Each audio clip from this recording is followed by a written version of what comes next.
Hello बच्चों, देखिए question number 15। इसमें भी अपने से पूछा गया है product of which of the following reaction is racemic mixture. मतलब स्टीरियो केमिस्ट्री को इंक्लूड किया गया है जब भी किसी क्वेश्चन में प्रोडक्ट में बच्चों मीजो रेसिमिक या फिर प्रोडक्ट में वेज डैश की बातें हो तो समझ लीजिएगा कि उसमें स्टीरियो केमिस्ट्री को इंक्लूड करना है। बोले तो सिन और एंटी एडिशन को उपयोग में लेते हुए प्रोडक्ट बनाने हैं।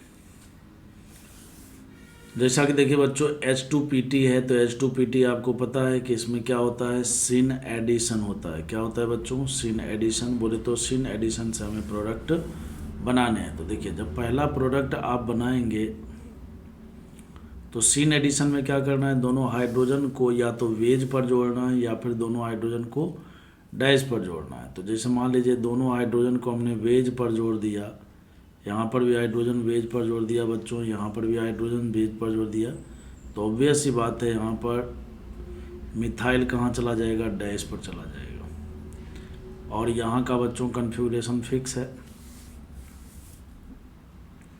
उसी प्रकार से बच्चों यहाँ पर एक प्रोडक्ट और बनेगा जिसमें दोनों हाइड्रोजन को पहले हम डैश पर ले लेंगे, उसके बाद फिर हाइड्रोजन डैश पर लिया तो यहाँ पर वेज पर मिथाइल आ जाएगा। और यहाँ पर तो जो जैसे है, यहाँ CH3 है बच्चों, ऐसे। अब इसी प्रोडक्ट को थोड़ा और अच्छे से लिखा जा सकता है, क्योंकि देखिए ये बीच वाला जो कार्बन है बच्चों वो कायरल सेंटर नहीं है। और स्टीरियो केमिस्ट्री का एक्चुअली में मीनिंग जो है तभी होता है जब कायरल सेंटर या सिस ट्रांस जैसी बातें होती है, ठीक है ना। तो यहाँ पर अगर गौर से देखा जाए तो एक तो CH3 यहाँ पर रहेगा और एक बच्चों डैश पर CH3 यहाँ रहेगा। एक तो ये प्रोडक्ट बना और दूसरा जो प्रोडक्ट है वो ये है, CH3 को वेज पर और यहाँ पर भी मिथाइल जो है वेज पर। अब आपको सोचना है कि ये दोनों प्रोडक्ट में क्या रिलेशन है। अब सही मायने में बच्चों इसमें देखिए फिर से दो कायरल सेंटर है, तो ऐसा कोई भी कंपाउंड जिसके अंदर दो कायरल सेंटर हो और एक कायरल सेंटर पर कन्फिगरेशन फिक्स्ड हो और एक पर कन्फिगरेशन बदले, ऐसा कोई भी कंपाउंड जिसमें दो कायरल सेंटर हो, एक कायरल सेंटर पर कन्फिगरेशन फिक्स हो और एक कायरल सेंटर पर कन्फिगरेशन बदले, तो ऐसी स्थिति में दोनों एक दूसरे के डाइस्टीरियोमर होते हैं। तो ये पहले क्वेश्चन का आंसर है जिसमें प्रोडक्ट जो है बच्चों वो क्या है, डाइस्टीरियोमर है। जबकि अपने से क्या पूछा था, अपने से पूछा था कि रेसिमिक मिक्सचर किस में मिलेगा, तो पहले वाले में तो नहीं मिलेगा, है ना, पहले वाले में तो नहीं मिलेगा। चलिए दूसरे में देखते हैं। दूसरे में बच्चों Br2CCl4, इसमें क्या होता है, जब हम ब्रोमिनेशन करते हैं तो एंटी एडिशन होता है बच्चों। तो एंटी एडिशन जैसे ही करेंगे, ठीक है ना, एंटी एडिशन करेंगे तो सबसे पहले डबल बॉन्ड को हटाएंगे और एंटी एडिशन करेंगे। जब भी आपको सिन एडिशन या एंटी एडिशन करना हो ना, तो पहले आपको वो करना चाहिए जो आपको करना है। मतलब दोनों ब्रोमीन को जोड़ना है डबल बॉन्ड पर एंटी एडिशन से, तो एंटी लगा करके जोड़ दिया। अब फिर सोचना है कि ये जो स्ट्रक्चर हमने बनाया ये सही है या इसमें कुछ कमी है। तो इसमें भी कमी है, क्यों भाई, यहाँ पर एक मिथाइल भी तो था, तो मिथाइल को वेज पर लगा दीजिए बच्चों, और यहाँ पर भी एक मिथाइल था तो यहाँ पर भी मिथाइल को डैश पर लगा दीजिए। ऐसे करके स्ट्रक्चर बना दिया। इसी प्रकार से एक और स्ट्रक्चर बनेगा, इसी प्रकार से एक और स्ट्रक्चर बनेगा बच्चों, जिसमें यहाँ पर तो डैश पर तो ब्रोमीन आएगा और यहाँ वेज पर ब्रोमीन आएगा, डैश पर ब्रोमीन वेज पर ब्रोमीन। उसके बाद जो है डैश पर आ गया मिथाइल, उसके बाद यहाँ पर वेज पर आ गया मिथाइल। आ गया। अब सवाल उठता है कि इसमें क्या रिलेशन है ना, इसमें क्या रिलेशन है। तो बच्चों ये दोनों कंपाउंड एक दूसरे के इनांसियोमर हैं। क्यों भाई? क्योंकि देखिए दो कायरल सेंटर है इसमें, है ना। इस वाले में भी देखिए दो कायरल सेंटर है, यहाँ पर भी कायरल सेंटर और यहाँ भी कायरल सेंटर। इसमें बच्चों यहाँ पर भी कायरल सेंटर, इसमें भी यहाँ कायरल सेंटर।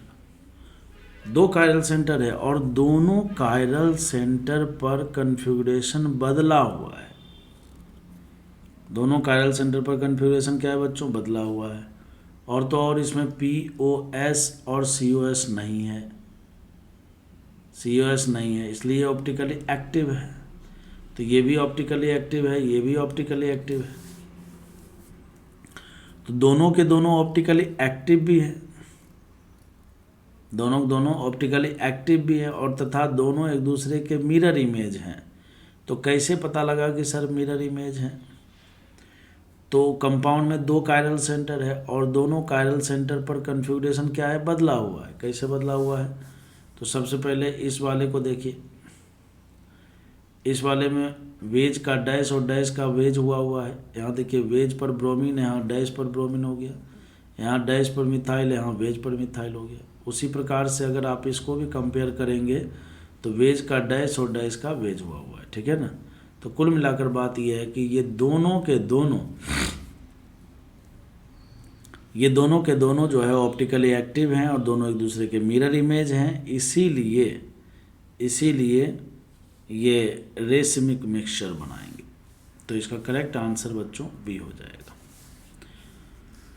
उसी प्रकार से आप ऑप्शन नंबर 3 के तरफ भी जा सकते हैं। ऑप्शन नंबर 3 में जब आप यहाँ पर सिन एडिशन करेंगे, सिन एंटी, तो चूंकि कोई कायरल सेंटर बनेगा नहीं तो यहाँ पर हाइड्रोजन जैसे है वैसे ही जोड़ दीजिए, ठीक है ना। तो बच्चों यहाँ पर CH3, मैंने क्या बोला? स्टीरियो केमिस्ट्री का मतलब तब होता है ना, तभी उसका कोई मीनिंग निकल के आता है जब हाइड्रोजन जोड़ने से या जिसका भी सिन एंटी एडिशन करते हैं उसके एडिशन करने से, ठीक है ना, कायरल सेंटर या फिर उसके कारण GI होने लग जाए, ठीक है ना। GI होने के लिए क्या कंडीशन होता है रिंग में? तो sp3 कार्बन होने चाहिए जिन पर लगे हुए ग्रुप डिफरेंट होने चाहिए, ठीक है ना। ये हो गया। अब जैसे मान लीजिए यहाँ पर हमने हाइड्रोजन और यहाँ पर हमने हाइड्रोजन जोड़ दिया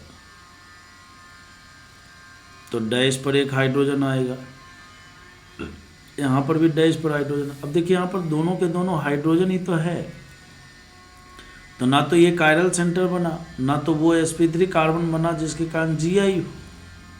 समझ गए बात को? तो कुल मिलाकर बात ये है कि यहाँ पर हाइड्रोजन को वेज डैश पर जोड़ने का कोई मतलब रह नहीं जाता है, इसीलिए बनने वाला प्रोडक्ट केवल एक ही होगा। इसमें तो कम से कम डायस्टेरियोमर हुआ था, इसमें दोनों एक दूसरे के इनांसियोमर हुए, तो इनांसियोमर का जो मिक्सचर होता है उसको रेसिमिक मिक्सचर बोलते हैं। और इसमें एक ही प्रोडक्ट ही मिलेगा जो प्रोडक्ट ऑलरेडी दिया हुआ है। उसी प्रकार से बच्चों जब आप D में प्रोडक्ट बनाएंगे तो D में भी दो प्रोडक्ट बनेंगे। D में कितने प्रोडक्ट बनेंगे? दो प्रोडक्ट। एक ब्रोमीन वेज पर ले लेते हैं, एक ब्रोमीन डैश ले लेते हैं। उसी प्रकार से यहाँ पर ब्रोमीन डैश पर ले लिया और यहाँ पर ब्रोमीन वेज पर ले लिया। अब उसके बाद यहाँ पर जो जैसे है वैसे ही लगा दीजिए, ठीक है ना। फिर यहाँ पर भी जो जैसे है वैसे ही लगा दीजिए। तो यहाँ पर भी अगर आप गौर से देखेंगे ना तो कोई इसमें POS COS नहीं है, ठीक है ना। POS COS एब्सेंट है, POS एब्सेंट है, COS एब्सेंट है। ऑब्वियस सी बात है ऑप्टिकली एक्टिव है, but complete molecule mirror image नहीं है ना। कंप्लीट मॉलिक्यूल मिरर इमेज नहीं है। कैसे नहीं है भाई? तो देखिए ये कायरल सेंटर और ये कायरल सेंटर पर, इस कायरल सेंटर और इस कायरल सेंटर पर देखिए कन्फिग्रेशन बदला हुआ है। इसमें टोटल अगर आपसे पूछा जाए कि टोटल कितने कायरल सेंटर है तो 4 कायरल सेंटर है। अब 4 में से 2 कायरल सेंटर पर तो कन्फिग्रेशन बदला हुआ है, बोले तो कन्फिग्रेशन एक दूसरे के मिरर इमेज है। लेकिन ये वाला कायरल सेंटर, ये कायरल सेंटर, ये कायरल सेंटर को अगर आप देखेंगे दोनों में तो वो तो फिक्स है। इसका मतलब 4 कायरल सेंटर में से 2 कायरल सेंटर पर कन्फिग्रेशन क्या है, फिक्स है, और 2 कायरल सेंटर पर कन्फिग्रेशन बदल रहा है, बोले तो एक दूसरे के मिरर इमेज हैं। तो इसीलिए ये एक पेयर है डाई स्टीरियोमर का।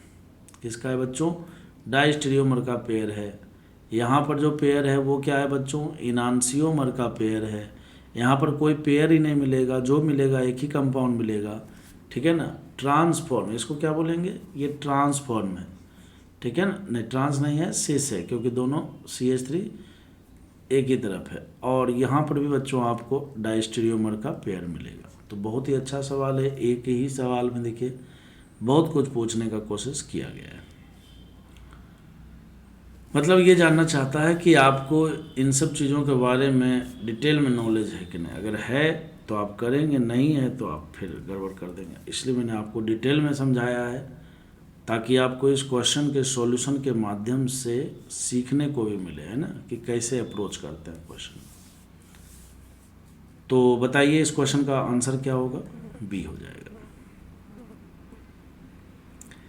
अब बच्चों क्वेश्चन नंबर 16 है। ज़्यादातर क्वेश्चन में ये स्टीरियो केमिस्ट्री इंक्लूड करेगा, ठीक है ना, इसलिए बहुत ही अच्छे कॉन्सेप्ट होने वाले हैं आपके। देखिए क्वेश्चन नंबर 16 में बच्चों कहता है product of the following reaction can best be described as, है ना। इसमें क्या कहता है, क्या मिलेगा, एक प्रोडक्ट मिलेगा, 2 मिलेगा, इनांसियोमर मिलेगा, डायस्टीरियोमर मिलेगा, ठीक है ना, क्या मिलेगा। तो सबसे पहली बात बच्चों, जब हम इसमें इलेक्ट्रोफिलिक एडिशन करेंगे, जब हम इसमें इलेक्ट्रोफिलिक एडिशन करेंगे तो आपको पता है कि यहाँ पर मार्कोनी नियम के अनुसार क्या होगा। मार्कोनी नियम के अनुसार बच्चों यहाँ पर पॉजिटिव चार्ज आ जाएगा। पॉजिटिव चार्ज जो आया, आपको ये भी पता है कि ये sp2 हाइब्रिडाइज्ड है, और जब भी किसी sp2 हाइब्रिडाइज्ड एटम पर न्यूक्लियोफाइल का अटैक होता है तो 2 प्रकार से होता है, एक टॉप से और एक बच्चों बॉटम से। ऐसा इसलिए बोलना पड़ता है बार बार, क्योंकि ऐसा करने से क्या होता है बच्चों, यहाँ पर 2 प्रकार की पॉसिबिलिटी बनती है। एक बार ब्रोमीन वेज पर जाएगा तो मिथाइल डैश पर आएगा, और एक बार ब्रोमीन डैश पर जाएगा तो मिथाइल वेज पर आएगा।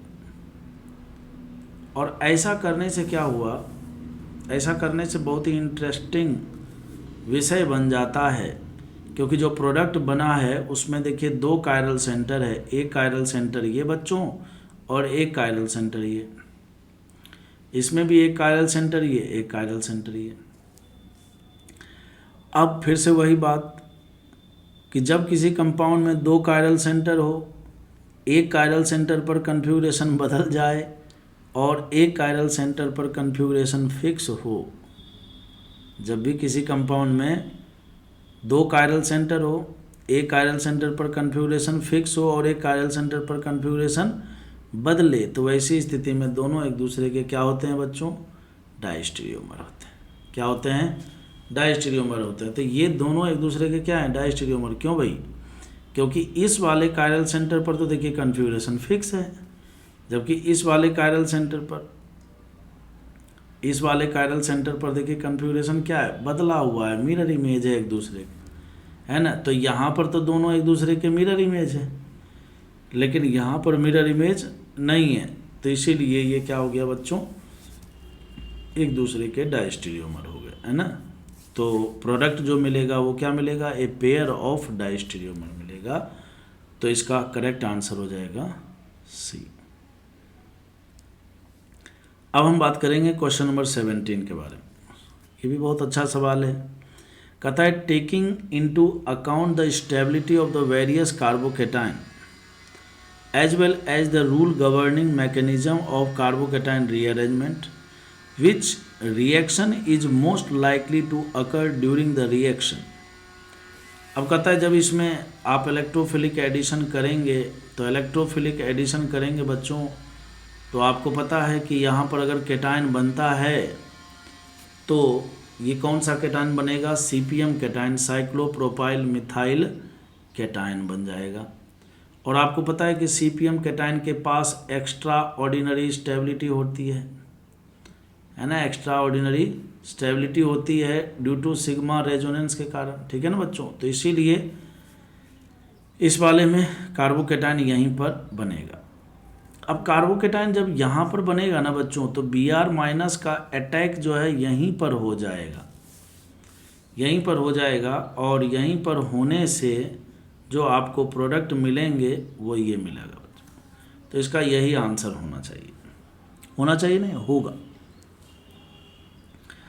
अब देखिए इसमें कहता है कि क्या क्या हो सकता है। तो पहला वाला जो ऑप्शन है ना, ये भी होता हुआ दिख रहा है। कैसे देखिए, जैसे पहले वाले ऑप्शन में बच्चों कार्बोकेटाइन यहाँ पर बना, तो ये ऑप्शन सही है। फिर उसके बाद जो है यहाँ पर रीअरेंजमेंट किया है, वो भी रिंग एक्सपेंशन से, रिंग एक्सपेंशन से रीअरेंजमेंट किया। तो रिंग एक्सपेंशन से रीअरेंजमेंट किया तो ठीक है, यहाँ तक भी सही मान लेते हैं। लेकिन न्यूक्लियोफाइल का अटैक यहीं पर क्यों कराया? यहाँ पर बच्चों रीअरेंजमेंट और होता ना, 1 to हाइड्रोजन शिफ्ट लगाते, तो ये कार्बोकेटाइन जब रिंग एक्सपेंशन कर कर के ले ही गया है तो यहाँ पहुँचाना चाहिए था, और फिर Br का अटैक, और फिर बच्चों प्रोडक्ट बनना चाहिए था। मतलब इसमें किया है बट उतना सही नहीं है, मतलब सही नहीं है, क्यों मोस्ट स्टेबल कार्बोकेटाइन आएगा तभी तो हम प्रोडक्ट बनाएंगे, एक बात। दूसरी बात ये है बच्चों कि ये भी कार्बोकेटाइन है, ये भी कार्बोकेटाइन है, ये भी कार्बोकेटाइन, तीनों कार्बोकेटाइन में सबसे ज़्यादा स्टेबल CPM केटाइन ही है। तो जब CPM केटाइन ही सबसे ज़्यादा स्टेबल है तो रीअरेंजमेंट क्यों किया? समझ में आई बात? रीअरेंजमेंट क्यों किया? आपको पता है 3 मेंबर से 4 मेंबर में रिंग एक्सपेंशन नहीं करते हैं। क्यों नहीं करते? क्योंकि 3 मेंबर में CPM केटाइन ही सबसे ज़्यादा स्टेबल होता है। तो इसीलिए जो पहले स्टेप में, मतलब पहले ऑप्शन में जो दिखाया गया है, ये क्या है, गलत है। B तो महागलत है। महागलत कैसे भाई? तो यहाँ पर जो है जब आप मार्कोनी नियम से केटाइन बनाओगे तो मार्कोनी नियम क्या कहता है, मार्कोनी रूल क्या कहता है कि डबल बॉन्ड के उस कार्बन पर केटाइन बनाएंगे जहाँ पर बनने वाला केटाइन सबसे ज़्यादा स्टेबल होगा। तो भाई हमारे पास जैसे मान लो यहाँ पर और यहाँ पर 2 ऑप्शन थे, यहाँ और यहाँ 2 ऑप्शन थे, तो यहाँ पर बनने वाला केटाइन CPM केटाइन बनेगा तो वो ज़्यादा स्टेबल है, तो इसने यहीं पर बना दिया। तो यहाँ बनाया तो चलो बनाया, कोई बात नहीं। यहाँ पर बना करके डायरेक्ट रिंग एक्सपेंशन से 3 मेंबर से 5 मेंबर बना दिया, ये तो महा गलती हो गया ना बच्चों। तो ये तो भयंकर गलती है। तो गड़बड़। C वाले में भी देखिए वही गलती किया है, तो ये भी नहीं हो पाएगा। अब जान बचाने के लिए इसने क्या किया है, एक ऑप्शन में D भी रख दिया है। अगर D नहीं रहता तो क्या करते? तो फिर ऑब्वियस ही बात है ऑप्शन नंबर A की तरफ मूव करते हम, ठीक है ना। लेकिन D दिया है, इसलिए इसका करेक्ट आंसर क्या होगा बच्चों? D होगा। बहुत ही अच्छा सवाल है, मैं उम्मीद करता हूँ। देखो एक एक सवाल बहुत अच्छा है, ठीक है ना। हर सवाल में देखो टाइम तो लग रहा है, लगेगा, लेकिन आपको मज़ा भी आ जाएगा, ठीक है ना, क्योंकि आपके कॉन्सेप्ट बहुत ही ज़्यादा क्लियर